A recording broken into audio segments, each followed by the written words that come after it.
como lugar de la Anunciación. Y estará a cargo de Fren Giraldo, que es ensayista, crítico, traductor, escritor, profesor en la Universidad EAFIT de Medellín, doctor en literatura y magíster en historia del arte. Ha reflexionado en sus ensayos críticos sobre la obra de Nicolás Gómez Dávila, Baldomero Sanincano y Hernando Telles, en su libro publicado en la editorial de la Universidad de los Andes, La poética del esbozo, en el año 2017, perdón, ¿eso fue cuándo? ¿En el 2019? No. No, ese libro es del 2014. De 2014. Ok, sí. Mm. En el año 2017 publicó en la editorial de la Universidad de AFIT su libro Cartas a un joven ensayista. En el año 2019 publicó en Sílaba su bella traducción de Emily Dickinson junto con Camilo Arango. Emily Dickinson, A nadie engaña el cielo. Santiago Espina Celis es filósofo de la Universidad de los Andes, tiene una maestría en literatura y actualmente hace un doctorado en literatura comparada en la Universidad de Nueva York. Es poeta, traductor, editor y crítico. Dirige junto con Juan Afanador la revista de poesía Otro Páramo. David Alvarado Archila estudió literatura en la Pontificia Universidad Javeriana y es magíster en literatura de la Universidad de los Andes. Ha trabajado como traductor del alemán al castellano, por ejemplo, la carta que se llama Comentario al margen a la tragedia de Axel del conde de Villiers de L'Isle-Adam al final del primer cuaderno de Ernesto Folken, que está publicado justamente en los diarios que nosotros entregamos hoy al público, y la novela de ajedrez de Stefan Zweig en la colección del Distrito Libro al Viento, que salió a comienzo de este año. En la actualidad trabaja en la coordinación de los cursos de escritura universitaria en la Universidad de los Andes y sus temas de investigación son justamente el de estética, el de traducción y literatura alemana. Entonces, bienvenidos y muchas gracias. Y le doy la palabra entonces a Efren Giraldo. Buenas tardes. Muchas gracias a la maestra Francia Elena. Creo que no sobra recordar un poquito el momento en que decidimos embarcarnos en esta aventura. Fue en el Congreso de Nicolás Gómez Dávila, donde pues tomamos la decisión de, como decimos un poco en Antioquia, montarnos en este paseo, ¿cierto? De hacer este trabajo pues adorable, pero larguísimo y tortuoso. Muchas gracias a Santiago que estuvo con nosotros pues en momentos muy arduos del proceso, ya Francia lo ha recordado, a David por su bella traducción y bueno, es un gusto conversar de nuevo sobre don Ernesto y don Nicolás y tocar este asunto tan interesante del diario de lectura y el diario de escritor. Me puse de acuerdo con David y Santiago para empezar yo, porque quiero quizás hacer una caracterización más o menos general y de contexto para entender un poco de qué estamos hablando con este material y bueno, llegará el momento en que ellos dos expongan también su perspectiva sobre el diario de lectura, en este caso, que es el género que nos permite, digamos, ocuparnos hoy de estos dos autores. Voy a compartir mi pantalla para mostrarles la presentación.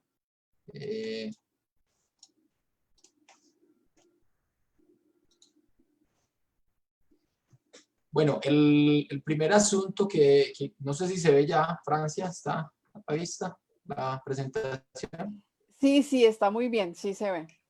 Perfecto. Bueno, aquí hay que agradecerle a mucha gente, ya lo han dicho en las sesiones anteriores, pero por parte de la Universidad de AFI tuvimos la participación de varias personas, se sumaron varias voluntades, además de la editorial de nuestra universidad, que quiso pues sumarse al trabajo que hizo la editorial de la Universidad de los Andes y que es un trabajo pues editorialmente muy bello que nos dejó muy satisfechos. A Juanita Olivera, quien ayudó con la transcripción, un trabajo bastante largo y difícil, y a María Camila Cardona, que en calidad de asistente pues, nos ayudó hacer la revisión de esa transcripción. Bueno, yo quisiera señalar en primer término que pues quizás por mi interés lo que el diario de lectura de Ernesto Volkening provoca es una pregunta por todo ese amplio universo de los géneros ensayísticos, es decir, de todas esas formas de escritura argumentativa altamente elaboradas que tienen, digamos, como escenario privilegiado como se dijo desde Lukács, el diálogo con la cultura y con la literatura. Me parece que textos como este nos permiten abrir la perspectiva sobre lo que significa el ensayo y entenderlo en sus relaciones con una gran cantidad de formas de escritura que han tenido, digamos, un escaso valor quizás para mucha tradición crítica y que creo que aquí con ejercicios como este se ponen en una dimensión realmente más importante. Creo que si bien el acto de lectura que está aquí es pues fundamental, nos interesa el Volkening lector, yo creo que hay una voluntad de estilo quizás, una voluntad composicional que yo creo que es lo que nos ha hecho convertir esto en un libro. Es decir, creo que mientras Volkening lee a Gómez Dávila, piensa también en un tipo de proyecto en el cual la forma diarística pues tiene un valor muy especial. Recientemente se ha reeditado Los Paseos de Lodovico, donde esa invocación del diario pues también tiene un papel bastante importante. Y pues creería yo además que esta posibilidad de aproximación nos permite entender un poco de otra manera la tradición y las actividades de la crítica, ¿sí? Por el hecho de que pues no son necesariamente textos estos que tengan una dimensión pública, por lo menos en su intención. Y creo que esta posibilidad de encontrar una especie de correspondencia entre un escritor y un lector privilegiado resulta muy interesante para abrir estas posibilidades.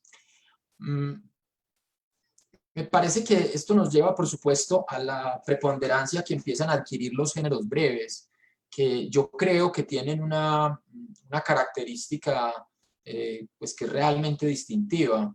Hay una amplia familia de textos a la que, por supuesto, pertenecen los escolios, las notas y los textos de Gómez Dávila, que como digo, pues pertenecen a esa gran familia de los textos ensayísticos, y creo que en buena medida pues lo que hace Volkening es responder un poco a ese desafío de lectura que propone una forma, digamos, tan exigente, tan autosuficiente como el escolio, y creo que su respuesta es un tipo de escritura pues que también está, digamos, en las lides de lo breve, ¿no?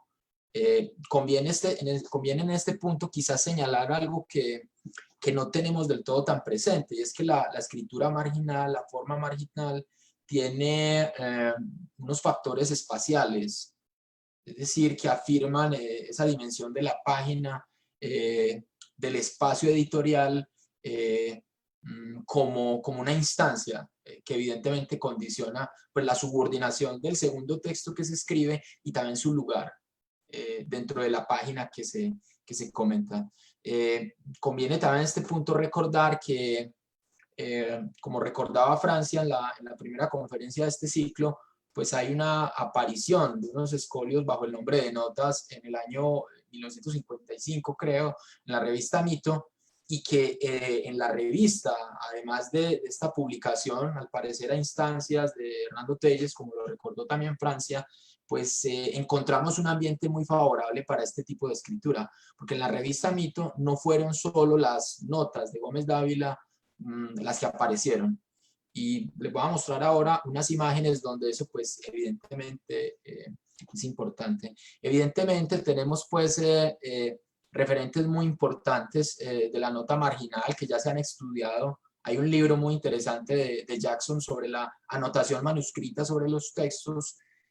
Hay unas que son realmente célebres, como las de Coleridge, por ejemplo, que evidentemente lo que hacen es afiliarse con una tradición muy antigua de formas de intervención secundaria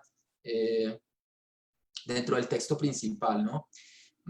Cabe recordar también, para efectos del estudio del género ensayístico, que es del que yo me ocupo, que se ha planteado que probablemente el origen del ensayo es precisamente la notación marginal.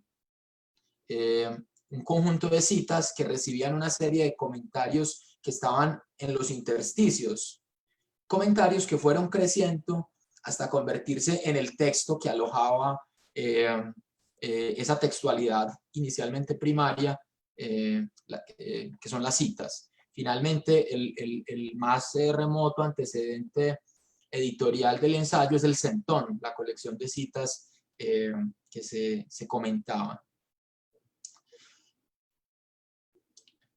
Bueno, en el caso del mismo Volkening, yo creo que la afiliación con la forma marginal y con la forma diarística, por otro lado, es muy clara, ¿cierto? Y yo creo que eso nos hace pensar que mientras él, digamos, hacía eso en la revista Eco, por ejemplo, pues estaba, digamos, en el plan de comentar los escolios de Nicolás Gómez Dávila de esta manera. Entonces yo creo que eso pues convence un poco también del grado, digamos, de convicción que había frente a la producción de una obra, digamos, con derecho propio. Aquí están estos ejemplos de los que les hablaba. Yo creo que el diario de lectura tiene, por ejemplo, en las notas de Gaitán Durán publicadas a partir de 1959, pues una posibilidad de diálogo bien interesante. Y aquí pues al otro lado está también una imagen de una de las contribuciones de Telles que tenían, esto pues no podría pasar desapercibido para nosotros, el encabezado de márgenes, ¿sí? Hay una idea de que la lectura encuentra una posibilidad de expresión en este tipo de géneros. Ahora, digamos que ya puestos en la idea de comentar este trabajo de Volkening como un diario, pues convendría diferenciar algo que se ha establecido pues en la crítica, y es la existencia del diario como un lugar donde se consigna la respuesta a la lectura de lo que podría ser un diario de autor. Donde evidentemente pues el autor o autora lo que hace un poco es reflexionar sobre su propia práctica de escritura, su propia práctica creativa. No sé, recientemente probablemente uno de los diarios más significativos que se han publicado es el de Ricardo Piglia, que es además un diario muy singular, porque es un diario que, digamos, como que contiene en su interior todo un proceso escritural complejo. Es decir, las novelas pueden estar esbozadas en los diarios, del diario puede salir material para producir nueva literatura, y yo creo que eso no nos debe dejar indiferentes. Más allá de que probablemente en el caso que nos ocupa, pues Volkening se esté ocupando con una fidelidad muy minuciosa al comentario de cada uno de los escolios. Entonces creo que, pues en primer término, la organización de los comentarios de Volkening está dictada evidentemente por la lógica del diario, que se expresa por lo menos de manera general en la presencia de la entrada, que tiene una marca temporal. Aquí tengo pues las dos imágenes, una del inicio de la redacción, ¿sí? El miércoles 23 de mayo de 1973 recibí de don Nicolás Gómez Dávila 7 tomos de un manuscrito modestamente intitulado, etcétera, etcétera. Nos da cuenta de los apuntes que está tomando, y me parece muy significativo que ese gesto, ese ademán, para usar una palabra Gómez Daviliana, ese ademán tenga siempre algún tipo de marca, ¿sí? Que parece que no deja de ser significativo frente a lo que hay en un diario de lectura, que es una afiliación pues que también es personal, ¿sí? En la página 187 de la edición que hicimos, dice que terminó la lectura del tomo 3 de los escolios a un texto implícito el día 26 de julio de 1973, 39º aniversario del deceso de mi padre. Digamos que hasta ahí podría ser una mención temporal, digamos, más o menos normal, por decirlo de alguna manera, pero pues añade diciendo que esa muerte ocurrió en un antiguo caserón del costado este del Parque de Santander de Bogotá. Me parece que tantas señales temporales, espaciales, es decir, por ejemplo, que se cierra o se abre la lectura, el aniversario de Georges Bernanos, por ejemplo, y habla un poco como de esa afiliación personal de la lectura y de la apropiación de la obra. No sé, no recuerdo, creo que Francia lo mencionó y tal vez Julio en la primera intervención. Detrás de todo esto hay un proceso de investigación que es muy interesante porque digamos que nos ha abierto las posibilidades para la investigación literaria. Yo creo que investigaciones como esta muestran la relevancia que nuevas materialidades y nuevos soportes tienen para el estudio literario. Digamos que quizás la excesiva dependencia de un corpus o de un objeto de estudio muy formalizado impide que nosotros podamos ver muchas cosas. Y yo creo que este material cumple un poquito como esa bonita función de servir para otras personas que quieran investigar.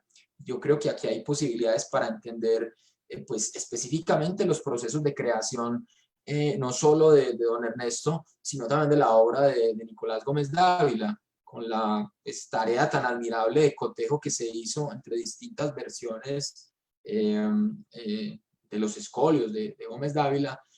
Hay una manera de entrar a la génesis de muchas de las obras que conocimos como ya terminadas, ¿no?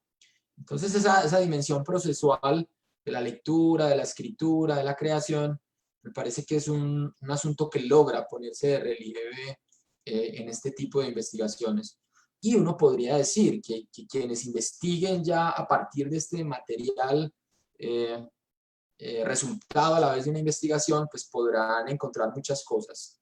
Yo creo que para la historia intelectual, para la comprensión de las redes intelectuales, para entender muchas cosas del periodismo cultural, uno se puede asomar acá. Si bien Volkening es un lector muy apegado como a las sugerencias de los escolios, hay momentos de referencias permanentes a su situación personal, su situación laboral, su situación en el campo literario. Entonces, creo que realmente hay muchas posibilidades a partir de lo que aquí tenemos. Bueno, por supuesto, esta tradición de las anotaciones es larga y como señala Jackson, pues hay unos precedentes muy interesantes en los que incluso la nota marginal, como en el caso de Chesterton, son las que, digamos, dan relieve al material primario que se está comentando, como ocurre en Platitudes and Dawn. O, digamos, frente al fenómeno de la materialidad, digamos, la comprensión de muchos proyectos importantes para la vanguardia y la modernidad. Así que, pues, yo creo que la posibilidad que nos abren, pues, géneros como el diario de lectura, que tiene como una dimensión personal, una dimensión privada, es muy importante porque nos permiten entender muchas cosas sobre la manera en que funciona la crítica, en que funcionan las redes, la amistad intelectual y una gran cantidad de asuntos que yo creo que cada vez entran con más decidida fuerza en el campo de los estudios literarios y editoriales. Eso es lo que tengo para decir y bueno, ya seguramente David y Santiago entrarán más en detalle en este dominio del diario de lectura. Muchas gracias.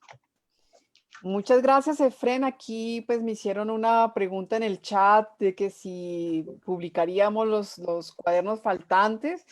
Yo quiero aprovechar que, claro, que ese es un trabajo que continúa, y quiero aprovechar la ocasión para agradecer pues a la Vicerrectoría Académica de la Universidad de los Andes y al SIC, al Centro de Investigación y Creación, quien nos ha permitido adelantar esos trabajos, y desde luego a la Biblioteca Luis Ángel Arango, ¿no? Y a todas las personas que hicieron posible que este libro se publicara, porque pues ellos enviaron el escáner de los cuadernos a la editorial de la universidad, y pues creo que sin esta colaboración y confianza no habríamos podido nosotros realizar nuestra labor.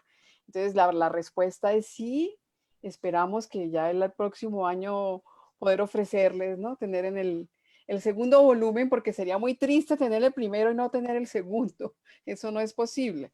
Hay que ver si Santiago se le mide otra vez a todo el trabajo de cotejo y de revisión del material. No, yo de una.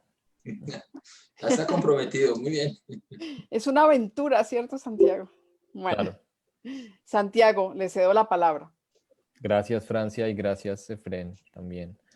Gracias a los Andes por la invitación, pues obviamente, y de hecho estoy muy feliz de haberle dicho a Efren que comenzara, porque o sea, sirve como introducción a muchas de las cosas que voy a decir, y de hecho su presentación toca muchos de los temas de los que yo voy a hablar. Yo voy a hablar en concreto ya más como del diario de lectura y del contenido del diario de lectura. Y concretamente quisiera hablar como de esta dimensión personal, ¿no? O como íntima de este diario de lectura, que en mi opinión es decir, a mí me causa perplejidad porque no sabemos, en mi caso no sé cómo entender esta intimidad. Es esto, ¿a qué me refiero? Y es, el diario de lectura tiene, digamos, o yo lo entiendo como que tiene una especie de propósito intelectual. ¿Y cuál es, no? Es hacer una anotación, una glosa, un comentario, explicación, refutación o lo que sea de los aforismos escritos por Gómez Dávila. Sin embargo, como bien dijo Efren y como les quiero mostrar, Folkenin en cada momento, no en cada momento, pero constantemente, en muchas ocasiones, en muchos pasajes, deja de hablar de los aforismos, no los comenta, digamos que abandona esta parte más reflexiva, más filosófica, más intelectual, y habla de sí mismo, ¿no? Hace reflexiones sobre su vida, sobre cómo se siente, sobre su historia, ¿no? Y a mí eso, ¿por qué me parece importante o por qué digo que me causa perplejidad? Porque de algún modo niega el sentido del diario de lectura. Es decir, el diario de lectura tiene como énfasis los aforismos, y en ese sentido las glosas, uno podría entender, ¿no? Como cada glosa, cada comentario quiere expandir, quiere entrar en diálogo con el aforismo, pero cuando Volkenin hace esta especie de escritura de sí mismo, esta escritura autobiográfica, lo que está haciendo es que está trayendo el punto, digamos, como el punto de foco sobre él, ¿no? Entonces hay como esta especie como de tensión. Pues bueno, eso también a mí me parece, por otro lado, también fascinante, porque esos cuadernos después terminan siendo de Gómez Dávila. Es decir, aunque si bien es privado, después Folkenin hace entrega de esos cuadernos a Gómez Dávila, y en ese sentido Folkenin está como abriéndose a Gómez Dávila, ¿no? O quizás había también una intención de que Gómez Dávila leyera no solamente estas consideraciones intelectuales, sino también consideraciones personales, ¿no? Entonces, bueno, comencemos. Voy a tratar de compartir pantalla para mostrar algunos pasajes. Lista previa, listo. Compartir. Listo, espero que ahí Sí, se se vea. ve perfecto, sí. Ahí se vean perfecto, ¿no? Entonces, en un momento que tengo que organizar mis apuntes y ya, ¿no? Listo. Entonces, bueno, ¿a qué me refiero? Entonces hagamos como de primero, quiero hacer como una pequeña introducción. ¿A qué me refiero como con esta escritura de vida o escritura autobiográfica, ¿no? Me refiero como simplemente a esas instancias en las que Folkin habla de sí mismo, y que podemos encontrar como en cualquier memoria, biografía, en cualquier diario, si se quiere, incluso autoficción, pero también en cartas, también en blogs, ¿no? O también en testamentos, ¿no? cuando él habla de sucesos de su vida y de sus tiempos, ¿no? Y creo que pues eso este género ha sido, pues, ha sido teorizado hasta el cansancio, ¿no? Y ha sido puesto en tensión, ¿no? ¿Cuál es la distinción entre biografía, entre ficción, todo eso? Pero lo que me interesa es precisamente no, digamos, no hacer como, no centrarme en los aspectos filosóficos, ¿no? Ni como abstractos, ni de la filosofía de Gómez Dávila, sino estas partes, ¿no? Entonces, cuando digamos, estoy trabajando en un ensayo y lo que hice fue como tratar de rastrear estos momentos, ¿no? Entonces, primero que todo, los momentos en los que Folkenin habla de sí mismo no aparecen en orden cronológico ni lógico, ¿no? Son como pequeños disparos un poco aleatorios, ¿no? Que se van moviendo constantemente entre el pasado y el presente, ¿no? Y también se van moviendo desde cada lado del charco, ¿no? Entre Europa y Colombia, ¿no? Entre anécdotas de su familia, relatos de personas que conoce también Gómez Dávila, o pues simplemente gente que conoce Folkenin, ¿no? Y creo que uno de ellos, como que a mí me parece de los más importantes, es este que está en la página 37. Yo lo voy a leer. Entonces, este es como el PDF del libro. Entonces dice, ¿no? Entonces acá, voy a leer este pedazo, ¿no? Entonces él se pregunta, Folkening, ¿quién me devuelve la estatua de Bodognato en la misma Rue Le Paul de Amberes, donde vivía Max Elskamp sin más compañía que la de su fiel criado? Y como de Elskamp estamos hablando, las magníficas instalaciones portuarias a orillas del Escalda, ¿acaso justifican la despiadada demolición de aquel barrio gótico con sus negros canales, sus lóbregas y tortuosas callejuelas, las flamenquísimas estatuillas de la Virgen en sus nichos, con su olor a pescado, almejas y alquitrán, sus pequeños burdeles, tabernas de marineros, tiendas de chucherías y hoteluchos de mala muerte que hacían las delicias de mi queridísimo poeta, ¿no? Entonces, acá, este escolio corresponde, digamos, es una respuesta a ese comentario, es una respuesta a este escolio, que es el de Gómez Dávila, que dice, como el triunfo de cualquier virtud mutila otras, todo progreso acarrea un regreso simétrico, ¿no? Entonces aquí vemos que, pues digamos, el valor filosófico, ¿no? De esto es bastante difuso, ¿no? O sea, no, en qué medida hablar de todas estas cosas, digamos, que elaboran nuestra comprensión de ese escolio.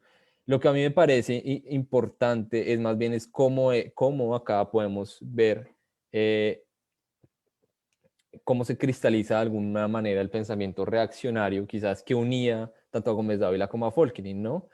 Porque, pues como dice el escolio, el escolio pone en entredicho, digamos, esta noción de progreso, ¿no? La vehemencia con la que el progreso destruye las callejuelas antiguas de un barrio, ¿no? Que tenía unas memorias queridas para muchos, ¿no? Y era la necesidad precisamente como de construir las magníficas instalaciones portuarias a orillas del Escalda.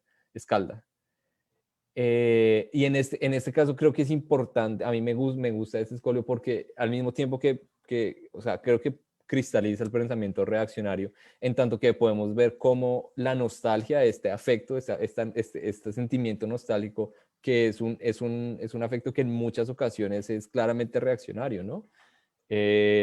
La nostalgia en ese sentido, yo creo que es importante no verla como, o no sé cómo decirlo, como no siempre es positiva en la medida que nos puede llevar a este pensamiento reaccionario, ¿no? Porque para los nostálgicos, y esto es una crítica que eso lo dice Susan Stewart, la experiencia pasada siempre será mejor que la experiencia presente, ¿no?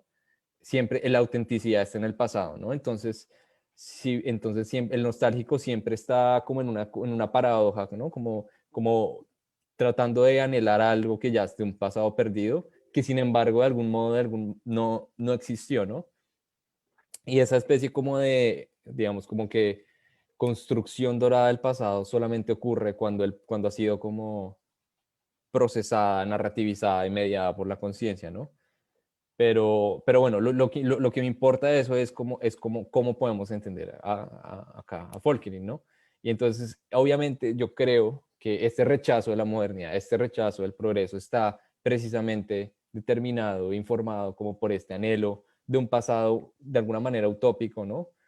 Que es producto de la narrativa, es producto de este tipo precisamente del diario de escritura que pone en juego que recrea estas callejuelas, estas flamenquísimas estatuillas, ¿no?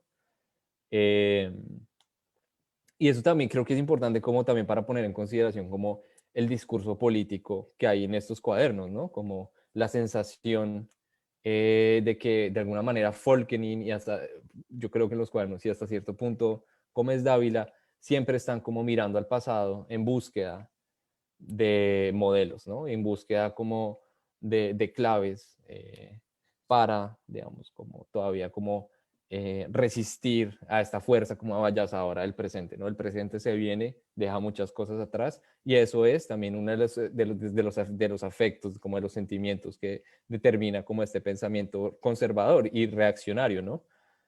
Pero bueno, entonces, otra cosa que me interesa de este pasaje para terminar es la última frase, ¿no? Que dice, ¿y qué dolor infernal ha debido sentir cuando se hizo polvo el Amberes de su infancia? ¿Quién pagó por eso? Por eso, ¿quién pagó eso? Y aquí está hablando de Max Elskamp, que supongo que es un poeta, que no lo conozco y no sé nada de él.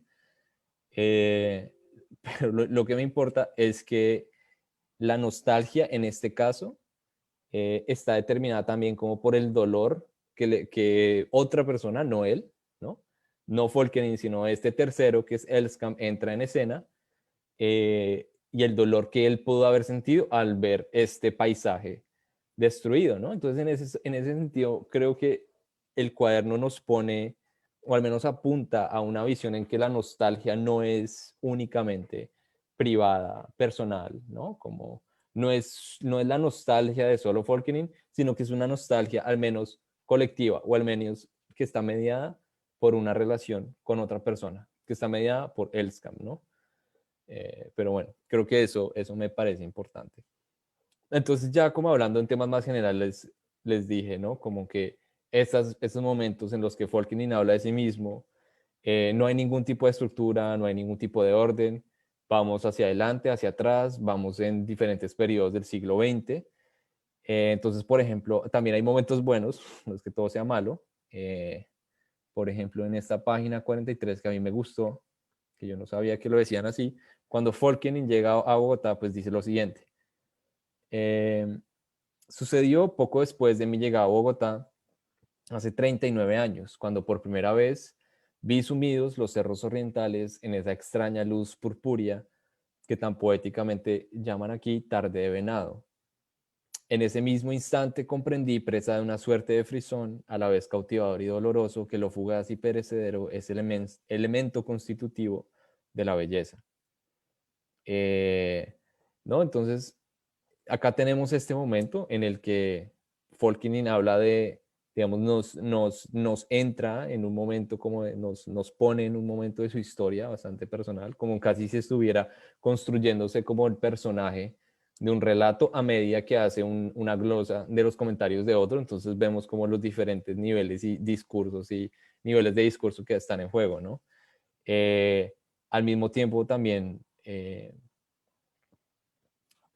se permite este tipo de digresiones como con un tono mucho más satírico, ¿no? Y como abandonando este registro como un poco elevado del discurso filosófico y de hecho, este es el registro que él usa para dirigirse y para entablar conversación con Gómez Dávila es un registro bastante formal, ¿no? Es como señor Gómez Dávila o don Nicolás es que le dice, ¿no? Entonces, tengo entendido, y bueno, creo, no es importante igual, pero pues tengo entendido que no eran amigos, sino eran como buenos conocidos, y está como esta especie como dos bogotanos con pues medio europeos, con esta especie de trato un poco distante, y por eso me llama la atención que en un momento él abandona esta especie de registro bien elevado para lanzar un comentario bien satírico sobre el expresidente López Miquelsen, ¿no? Entonces, acá lo vemos.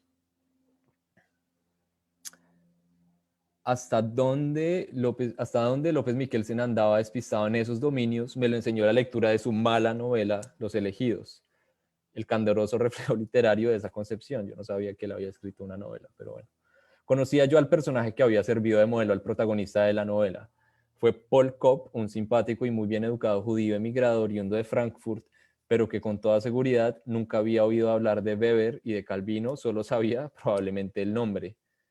También es craso error creer, como lo creía López Michelsen, que en Frankfurt florecía el calvinismo. La antigua ciudad libre e imperial era luterana hasta la médula.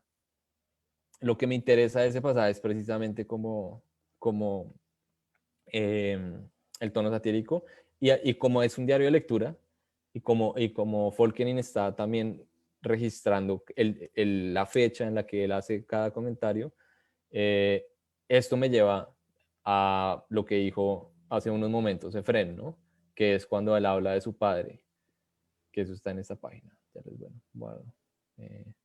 que dice: terminé la lectura del tomo tercero de Los Escoles un texto explícito el día 26 de julio del 73, 39º aniversario del deceso de mi padre, ocurrido en un antiguo caserón del costado este del Parque de Santander de Bogotá.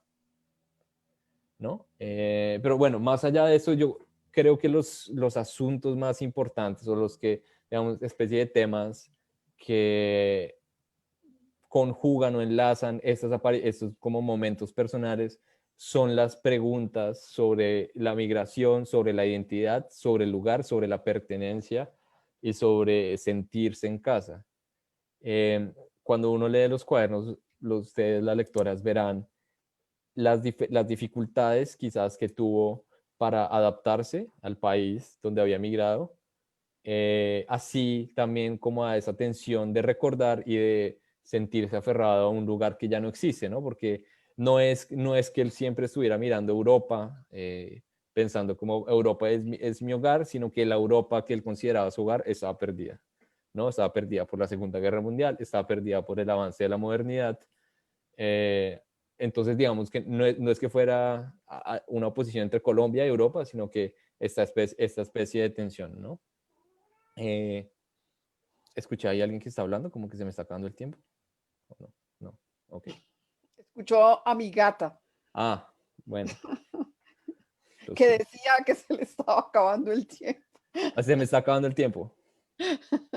Bueno, No, gracias a la... tranquilo, Santiago, estoy molestando.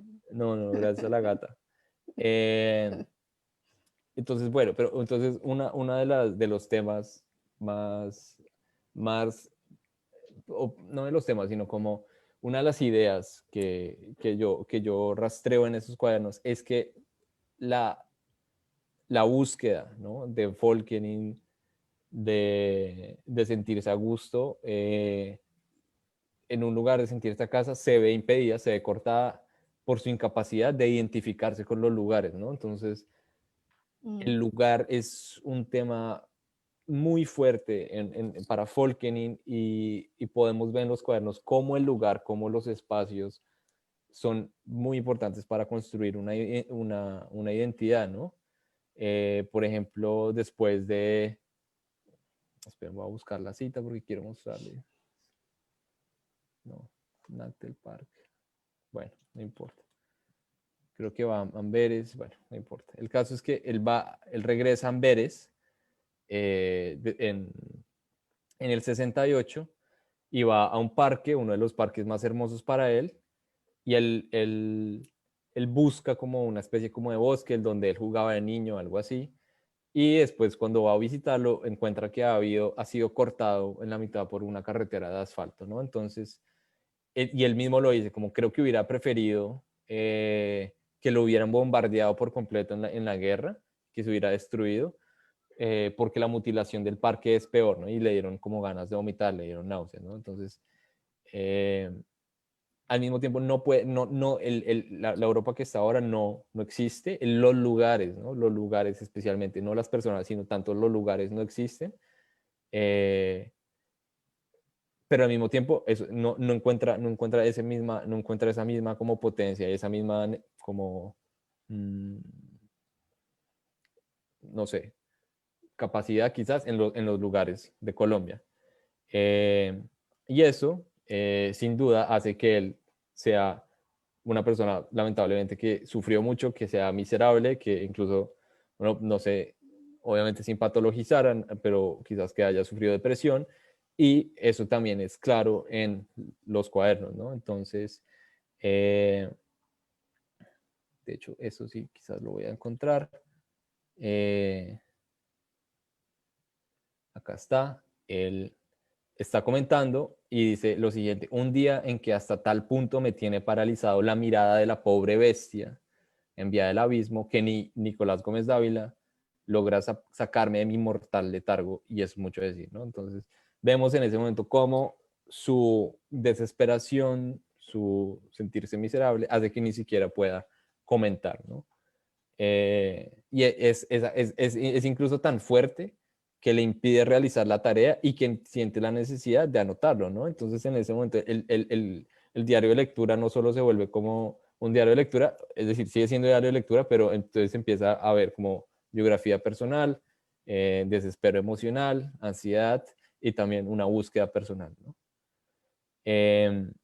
Yo sé que ya se me está acabando el tiempo, eh, y por eso quisiera como simplemente terminar esta especie como de aproximación a los cuadernos, volviendo al tema que dije antes, que es como la afinidad entre el paisaje y el yo, ¿no? Entonces es como, en cada momento vemos que cuando Forkin habla de paisajes, de lugares, es cuando lo vemos sentirse más a gusto, ¿no? Y como hay una especie, incluso siente como duelo por lugares que han desaparecido, y hay una y entre los lugares y su propio yo establece una relación que excede como estas ideas o constructos nacionales y culturales, ¿no? Y es el modo también como su identidad se construye. Entonces, por ejemplo, eh, creo que cuando habla su perfecta felicidad,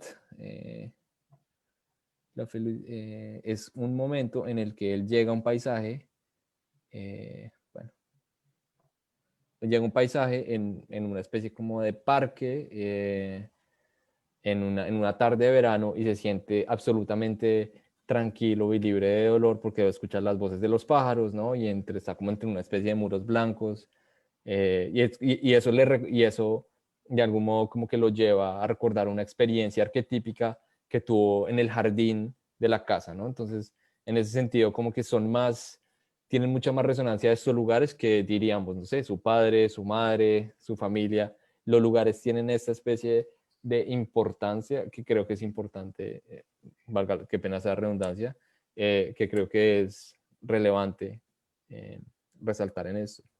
Y bueno, creo que eso sería todo. Ya puedes ir. Gracias, Santiago, muchas gracias. Yo solo quisiera hacer como unas anotaciones para que siga David, de pronto David quiera retomarlas, pero me parece importante cuando usted habla de esa nostalgia del pasado, yo pienso que en realidad es ese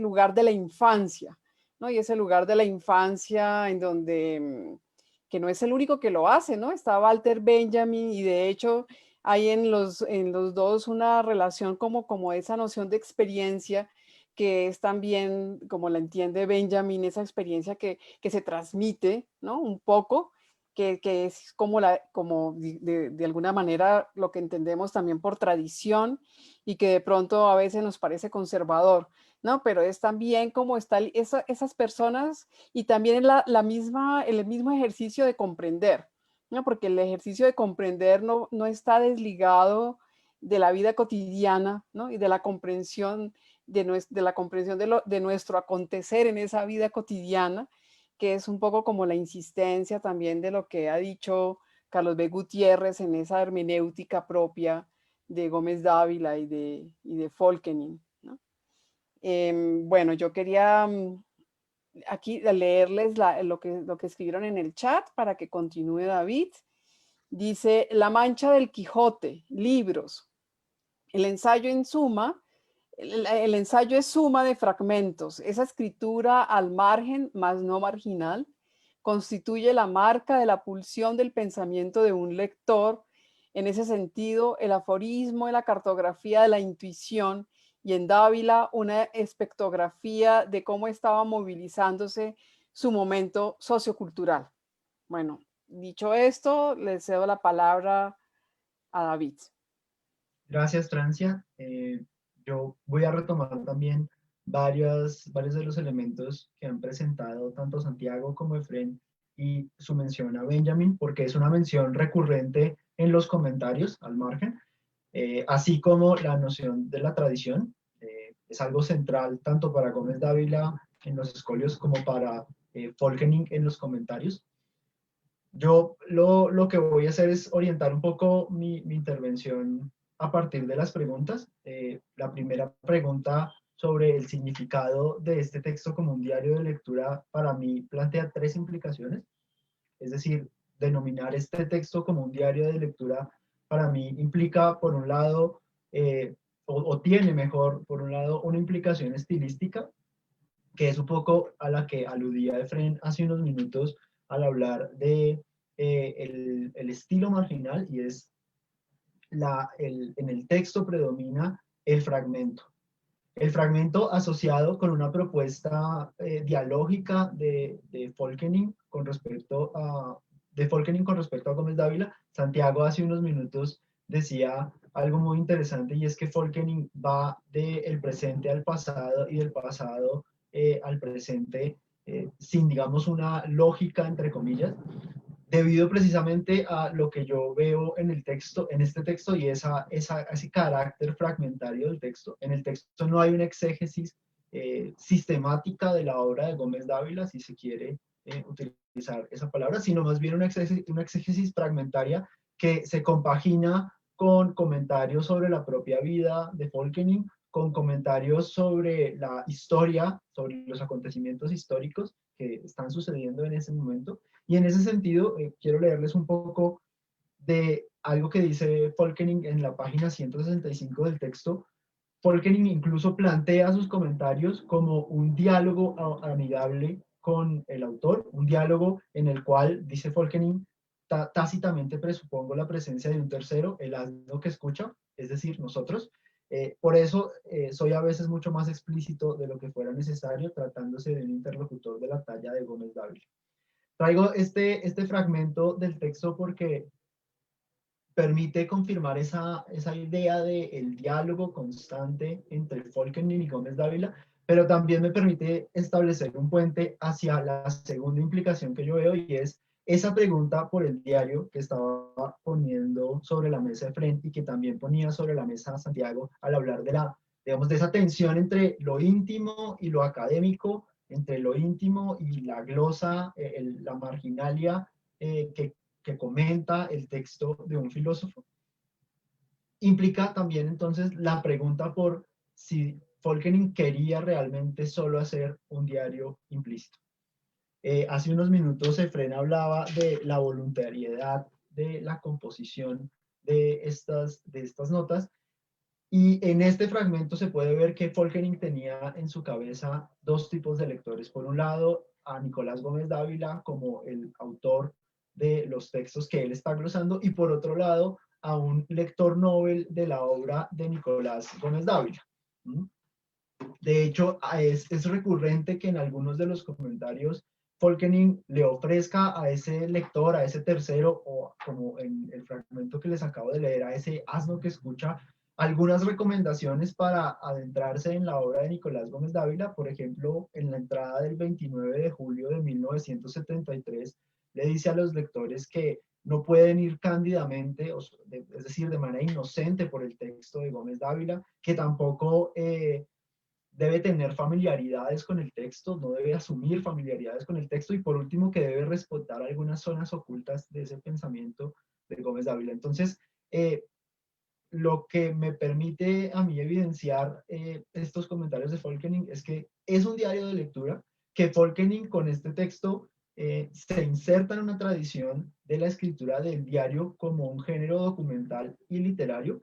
Efrén mostraba hace unos minutos unas imágenes de diarios de lectura de Folkening publicados en ECO. Los cuadernos de Lodovico también hacen un uso muy particular de los diarios, y en ese sentido uno puede encontrar paralelos de este uso del diario con, como aprovechando la mención que hacía Francia a Benjamin hace unos minutos, con el uso que también hacía Benjamin del diario, por ejemplo, para realizar una crítica de la cultura, como es el caso del diario de Moscú.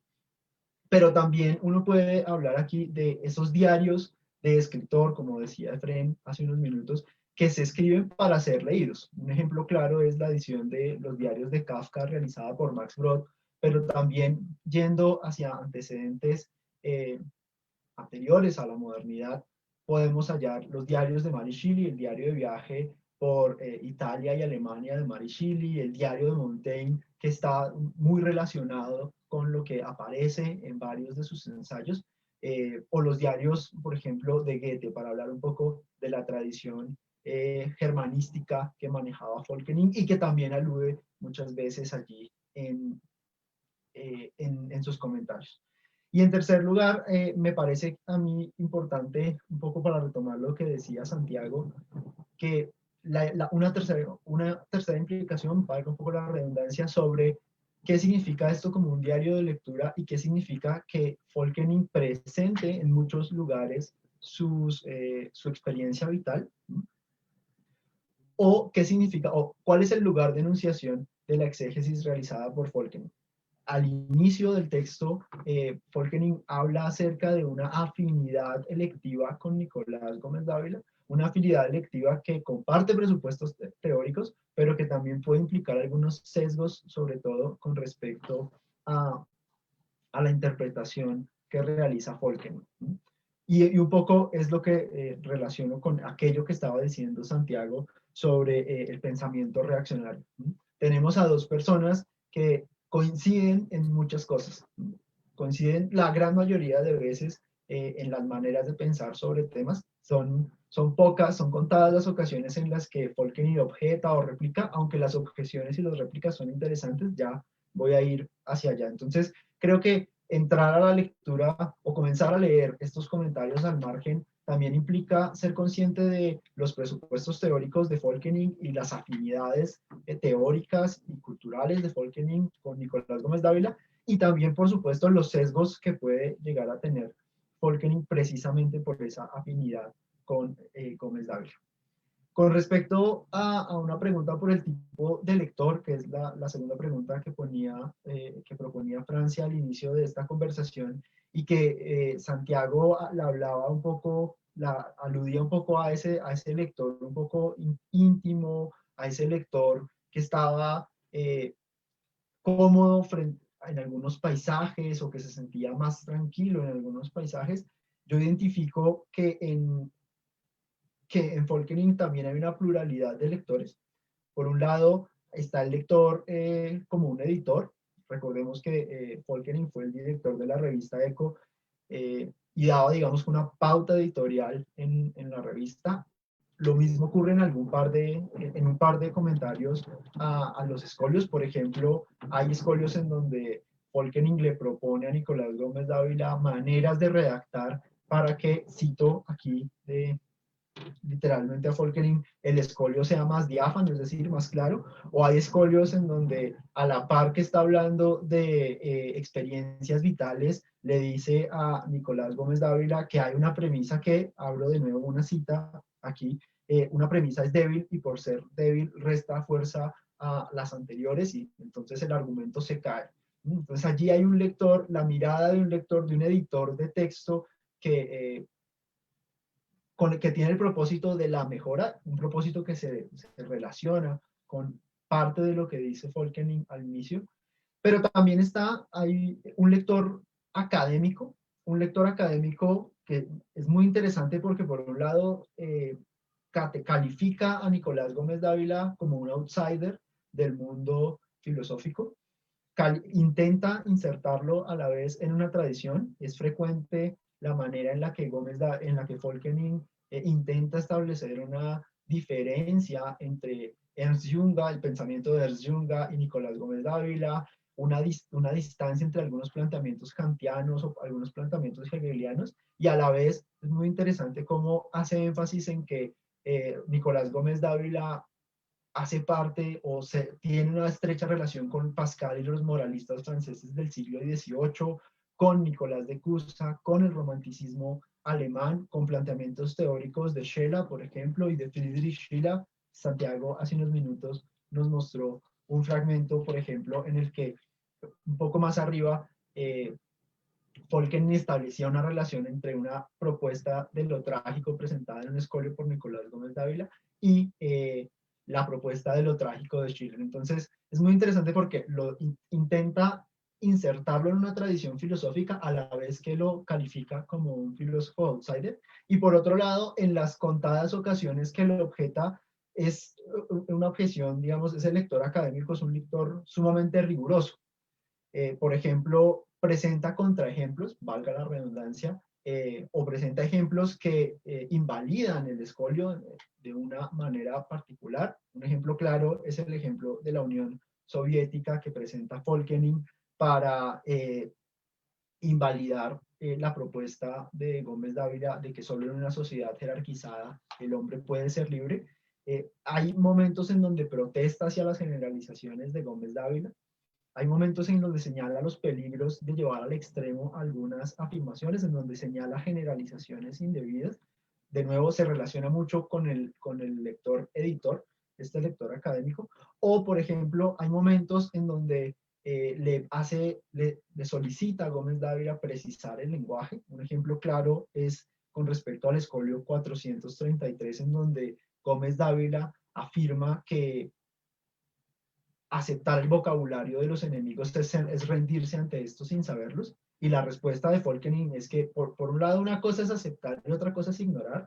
Allí está la precisión del lenguaje. Y luego le presenta dos ejemplos históricos en donde uno es el de Arminio y otro de los argelinos que combatieron contra los franceses en el norte de África, en el que esos ejemplos de aceptación del lenguaje implican el conocimiento del otro, implican entender al otro y por tanto implican poder vencer al otro después de haberlo entendido.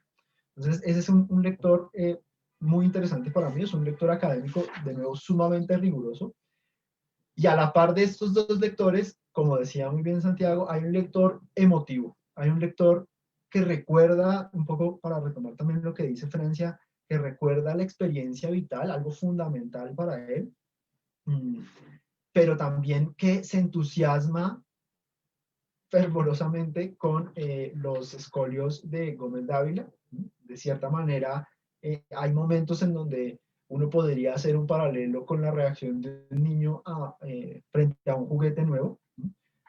¿Por qué digo esto? Porque Folkening dice en repetidas ocasiones, se declara muy feliz, se declara extasiado, entusiasmado por el hallazgo de algún epígrafe o por el hallazgo de un escolio en particular, se adhiere de manera fervorosa a lo que se dice en algún escolio. Por ejemplo, en la manera en la que se presenta el escolio, en el escolio sexto, la preponderancia de la filosofía sobre la ciencia, Folkening dice que se declara entusiastamente, esto es una cita textual, rabiosamente de acuerdo, y además describe su lectura de los escolios como una aventura emocionante. Les voy a citar un fragmento de la página 59. La lectura de los escolios es la más emocionante de las aventuras. Nunca sé qué alado monstruo, qué dragón o esfinge me espera a la próxima vuelta del camino. Entonces, un poco este diario de lectura es un diario de una persona que tiene un bagaje intelectual profundo, que está a la par del filósofo que escribe, pero también es un poco el diario de lectura de un lector que está dispuesto a una emoción, está preparado para un camino emocionante, para un, entre comillas, un viaje emocionante por un sendero desconocido, por una ruta desconocida. Y de manera paralela, aquí para volver a retomar esa noción de experiencia y esta constante alusión a la vida personal, en los comentarios es posible, como decía Folkening, encontrar alusiones, como decía Santiago, encontrar alusiones a la vida personal de Folkening. Y yo lo que veo es que él se construye a sí mismo como un intelectual. Aquí hago una salvedad, parto, mi presupuesto teórico es que incluso en la autobiografía hay un fingimiento de la persona. De hecho, Folkening se adhiere a un escolio de Nicolás Gómez Dávila en el que dice que el diario implica, llevar un diario implica ser honrado y a la vez mentir. Y para Folkening ese es digamos, el fundamento de quienes llevan un diario íntimo. Considero también que a pesar de que se haga alusión a a referencias personales, hay una construcción de un personaje, y el personaje Folkening que yo veo en este texto y que también veo en la carta que traduje es el personaje de un intelectual no como lo considera Gómez Dávila, que que carece de idioma propio, sino como un inconforme nato. Efrén hablaba un poco de los paseos de Lodovico y también Santiago hacía alusión a ellos, y en la primera edición de esos paseos Folkening agrega un currículum vitae en el que dice que el antídoto para una educación rigurosa, una educación prusiana totalmente rigurosa, fue el espíritu de inconformidad que lo hizo inclinar hacia el criticismo y hacia el respeto por la tradición. Es decir, Folkening también se presenta un poco como un intelectual outsider que es un garante de la tradición, de manera similar que caracteriza a Nicolás Gómez Dávila, y que es consecuente con sus principios. Una gran parte de una de las exégesis se la dedica a Folkening a explicar, por ejemplo, por qué abandonó la dirección de la revista Eco, y la explicación se relaciona con que los lineamientos que le estaban ofreciendo desde la oficina de Bonn no concordaban con sus propios principios editoriales. Entonces, de nuevo, es un intelectual un poco consecuente consigo mismo. Por otro lado, yo veo que Folkening se presenta a sí mismo como un cosmopolita. Primero, hay una adhesión fervorosa también a la crítica que hace Nicolás Gómez Dávila al patriotismo, pero como muy bien lo decía Santiago, la alusión al viaje y la alusión a los temas de la conversación no solo se remiten a Bogotá en específico. Por ejemplo, Folkening nos lleva al lector de los caserones y de los cerros bogotanos, que eran dos de las citas que traían tanto Efrén como Santiago, hasta la cripta de la Catedral de Worms en Alemania. Critica cómo la sociedad de consumo hace que la Catedral de Toledo y Barcelona parezcan tiendas de chucherías. Y a la par de estos breves comentarios sobre los viajes, Folkening hace mucho énfasis en distintos temas de conversación, temas políticos, temas filosóficos, temas literarios, con distintos seres humanos de distintas partes del mundo, perdón por la redundancia de la palabra distintos, con el fin de hacer énfasis en esa crítica al patriotismo, ¿no? Y con el fin de presentarse a sí mismo como una persona cosmopolita. Y esta noción de cosmopolitismo es relevante porque se asocia un poco con el espíritu de la época que Folkening ve en la Europa anterior a la Primera Guerra Mundial. Hay un comentario de Folkening en el que él enaltece ese carácter del cosmopolitismo de su padre, por ejemplo, en Bélgica. Y digamos que es un valor que para él se ha perdido. Y por último, yo veo que Folkening también se presenta, coincido con Santiago en parte, se presenta como una persona nostálgica, se construye a sí mismo como una persona nostálgica. De hecho, presenta una propia definición de la nostalgia en la página 43 de estos cuadernos, de este diario de lectura. Folkening afirma que la nostalgia es un estar lúcidamente, dolorosamente consciente de que el tiempo perdido no se recupera. Y ante esta definición uno puede preguntarse, bueno, ¿cuál es el motivo de la nostalgia de Folkening? Y precisamente es, a mi modo de ver, la Europa anterior a la Guerra Mundial y el espíritu propio de la época de esa Europa. Folkening considera que ese espíritu ha muerto. En la página 209, en uno de los comentarios a un escolio de Gómez Dávila, Folkening afirma que él sabe que ese espíritu murió, aunque no sabe en qué momento habrá entrado esa alma en agonía, cuándo expiró y en qué fecha le expidieron los deudos la partida de defunción. Sin embargo, esta nostalgia y este espíritu de la época genera una actitud en Folkening. Y la actitud es la actitud del pesimista. Algo, digamos, de manera paralela a los comentarios sobre sus viajes, sobre las visitas a Amberes, sobre el jardín idílico de la infancia, que es algo de lo que habló Santiago y de lo que también habló Francia, de cómo ese jardín idílico de la infancia le enseñó varias experiencias, pero también lo educó, lo llevó por una educación. Recordemos que, por ejemplo, Folkening se adhiere también al escolio de Gómez Dávila, en el que Gómez Dávila afirma que lo que se llama civilización no se enseña en las universidades. Y de hecho, varios de los comentarios de Folkening sobre su experiencia vital y sobre sus viajes están orientados a esa construcción de la civilización a partir de esa experiencia.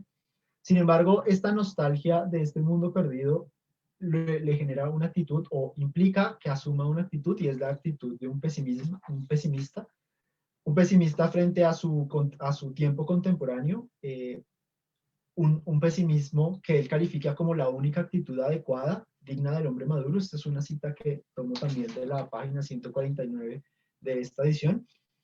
Y es una actitud pesimista que se evidencia en la manera en la que Folkening alude a su contemporaneidad. Si vemos a lo largo del texto, Folkening se refiere al mundo contemporáneo como un sistema de cloacas, como un tiempo desbocado, o incluso afirma que la civilización de la segunda mitad del siglo XX y del siglo XX en general es una civilización agonizante. Sin embargo, considero que, ya para cerrar, que este pesimismo no implica una impasibilidad de Folkening, o digamos un derrotismo mejor. Folkening considera en la página 105, en uno de los comentarios que hace a uno de los escolios de Nicolás Gómez Dávila, Folkening afirma que la tarea de Folkening y de Nicolás Gómez Dávila, él lo habla en plural, digamos que podríamos decir la tarea del filósofo es servir de lastre y freno para el tiempo desbocado. Y a pesar de que no es fragmentario el texto y de que Folkening no explica de manera detallada a qué se refiere con ser lastre y freno del tiempo desbocado, sí es posible inferir en el texto una manera de frenar el tiempo desbocado. Y esta manera de frenar este tiempo, de fungir como un lastre al tiempo desbocado, se puede encontrar en la página, a mi modo de ver, en la página 31, cuando Folkening comenta el escolio 352 de Nicolás Gómez Dávila. Es decir, y también en el escolio número 6, cuando Folkening alude a la manera en la que se debe restablecer la primacía sobre de la filosofía sobre la ciencia, comentando el escolio, uno de los escolios de Nicolás Gómez Dávila. En el escolio 352, Gómez Dávila afirma que la filosofía es lo que sirve para refutar todo raciocinio que amenaza al espíritu. Y en medio de su pesimismo, de esta actitud pesimista ante su mundo contemporáneo, Folkening se adhiere a esta definición y añade que la filosofía puede funcionar como una profiláctica, y que es una idea que él considera original y fecunda, digna de ser tenida en cuenta, complemento de una patología general del espíritu. Es decir, y con esto cierro, para Folkening una manera de frenar el tiempo desbocado, o esa civilización agonizante, es restablecer la primacía de la filosofía, pero como una protectora del espíritu. Y ya, con esto sí. Muchas gracias, David. Mira, aquí hay varias intervenciones en el chat. Yo quiero leerle como en la última, justamente. Dice, Folkening instrumentaliza a Dávila y le transfiere la interpretación su propia condición reaccionaria, porque si bien es cierto que hay una necesidad de esculpir un lugar, en Dávila no es el pasado lo que evoca, sino las condiciones para la conversación y la interacción con su propio tiempo. Es su tendencia hacia una crítica de la contemplación y más inclinado a una toma de postura. No sé si alguno de ustedes quiera tomar la palabra y comentar un poco esta nota del chat. Hasta qué punto Folkening está traicionando, entre comillas, el espíritu yo digo gomezdaviano. algo, Sí, no sé si sea cierta del todo esa interpretación, pero sí creo que estamos ante un caso de apropiación. Yo creo que en eso sí estoy con la pregunta. Es muy obvio que si bien hay una lectura juiciosa y atenta, yo no sé si en la historia del diario de lectura haya un caso como de tal implicación del lector con lo leído. Yo creo que hay una apropiación muy personal. Yo creo que esos rasgos biografemáticos, por usar un poquito la expresión de Barthes, son muy claros, son muy claros. Creo que hay un compromiso muy profundo con lo que se está leyendo. Y no solamente es porque los comentarios son muy admirativos, por aquello de que negarse a admirar es la marca de la bestia, por supuesto, sino también porque hay una interacción entre lo leído y lo vivido que es permanente. Yo creo que en los ejemplos que puso Santiago, eso es muy claro y hay muchos otros por ahí. Me parece que es una lectura muy sentida, es una lectura emocionalmente muy marcada y en ese sentido, pues claro, uno podría decir que seguramente hay una apropiación para los propios fines. Bueno, también es claro, se ha dicho por ahí, no sé si está escrito Francia Elena, pero es muy probable que Folkeni tuviera una pretensión editorial frente a la posibilidad quizás de, no sé, ser editor de los escolios que estaban, como vemos, pues próximos a ser publicados. Entonces creo que un poco esa es la dinámica del crítico y yo creo que Volkeny era un crítico, un ensayista. Creo que la apropiación personal sí es muy marcada. Pues digamos, yo no sé si llamarla instrumental, pero sí evidentemente es un Gómez Dávila de él. Me parece que eso muy marcado. Sí, yo quisiera ahí agregar que, por ejemplo, el pasaje que citó Santiago de la llegada a Bogotá y de cómo decide finalmente quedarse o qué es lo que hace que se encuentre a gusto, ¿no? Esa niebla, esas montañas, etcétera. Es un pasaje que también está citado de otra forma, no exactamente igual, en su diario, en los diarios que publicó en la Universidad de Antioquia, el libro, bueno, que le publicó póstumamente la Universidad de Antioquia. Y es un librito chiquito donde está pues como varios de esos pasajes que se repiten aquí también en el diario de lectura. Pero sin embargo, a mí personalmente me parecen mucho más ricos aquí en el diario de lectura porque terminan mostrándole a uno, como dice Santiago, el paisaje completo. A mí me encanta eso porque no está solamente la, digamos, la alusión a una referencia común, sino también aquello que hace posible que esa referencia tenga una importancia desde el punto de vista de la experiencia, ¿no? Es como esa la idea también. Y, y sí, sí, claro, hay una apropiación claramente y él, de hecho, él habla, ¿no? En sus comentarios de que, pues, que no está pensando en un lector futuro y que es honesto no pensar en un lector futuro, pero que sin embargo al mismo tiempo hay algo de mentiroso en eso, ¿no? Siempre el mismo hecho de escribir ya implica como el pensar en un lector futuro, ¿no? David, ¿quiere agregar algo?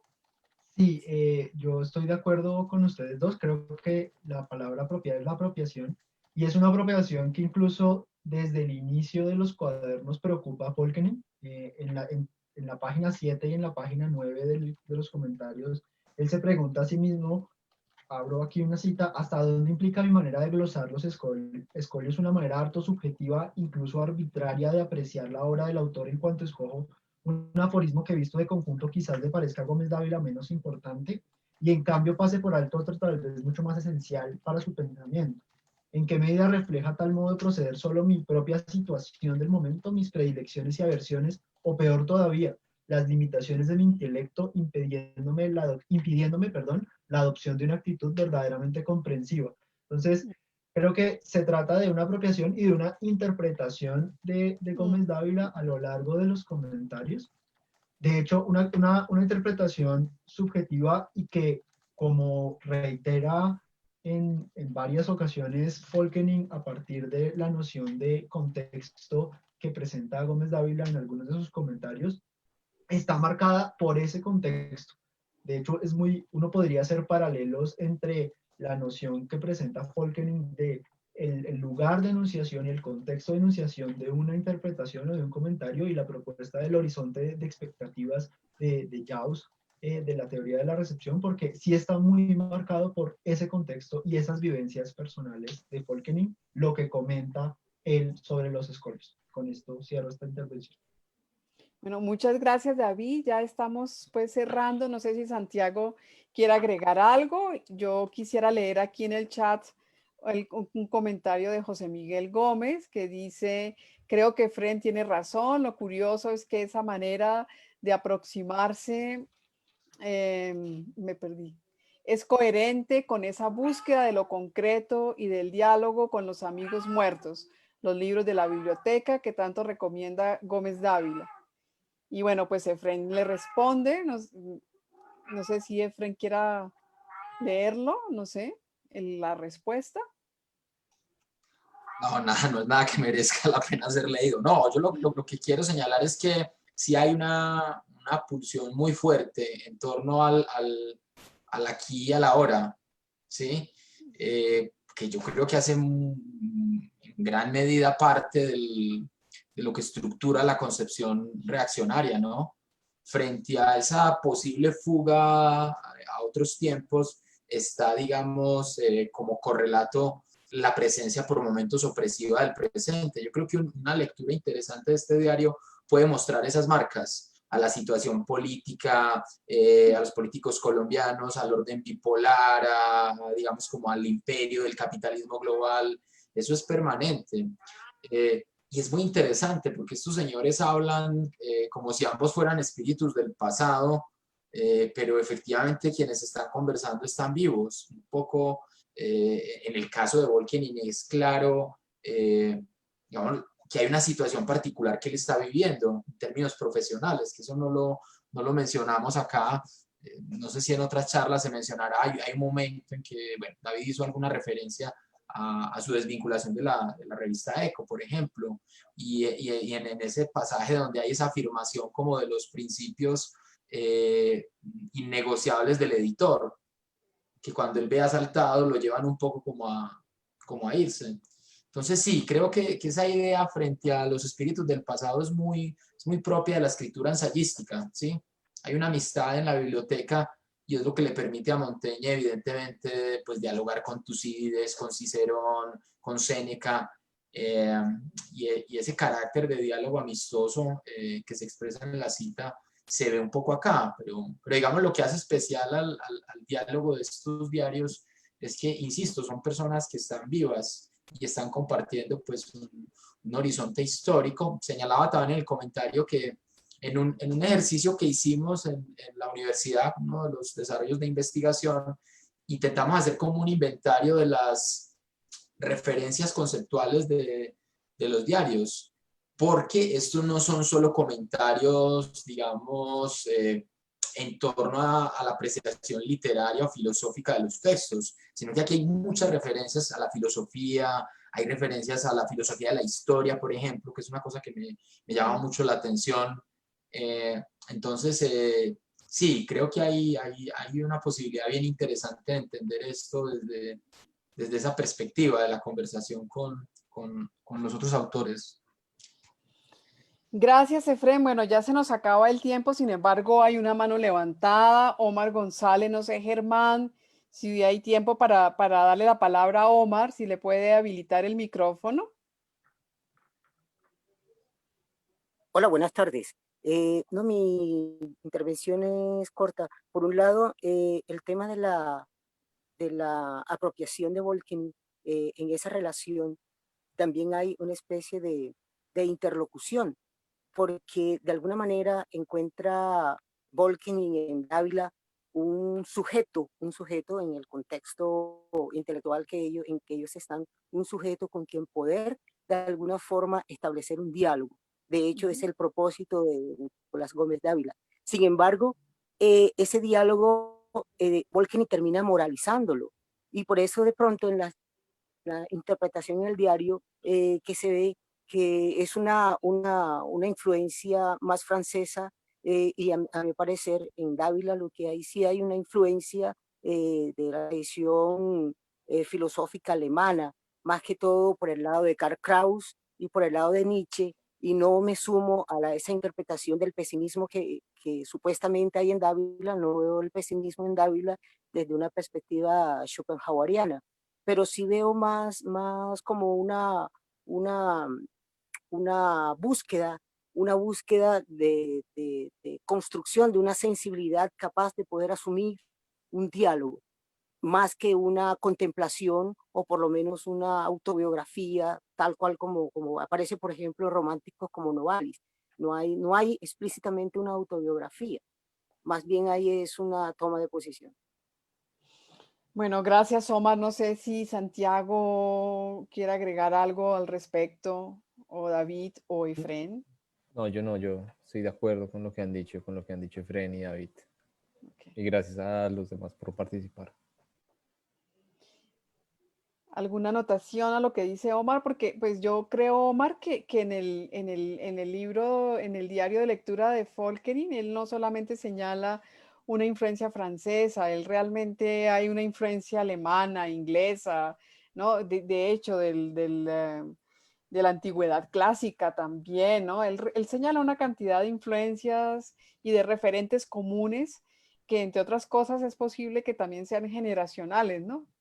Y lo del diálogo, yo estoy de acuerdo, hay un diálogo honesto, pero ese diálogo honesto le pone límites Gómez Dávila. En realidad él dice que el diálogo es esgrima o estafa, ¿no? Que en realidad el verdadero diálogo o el auténtico es un diálogo que siempre entablamos con nuestros pocos amigos y con los muertos.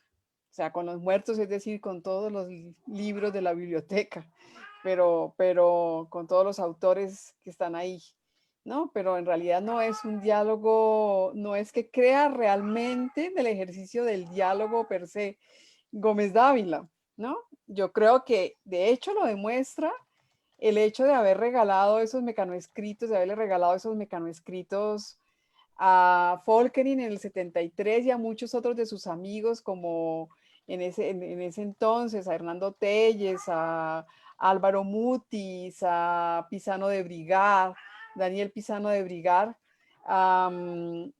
Bueno, no sé, ahora se me escapan los nombres. Al mismo Gustavo Cobo Borda, que era un jovencito en ese momento, ¿no? También, digamos, era para él un placer hacer ese regalo, regalarle a los amigos o mostrarles o leerles o contarles los escolios que escribía y escuchar como las correcciones que ellos hacían, ¿no? Porque yo creo que sí los escuchaba y sí las incluía después porque cambiaba cosas, ¿no? Y de hecho los mecanoescritos que están en la sala general de la Luis Ángel Arango, esos sí tienen anotaciones de Gómez Dávila manuscrita encima.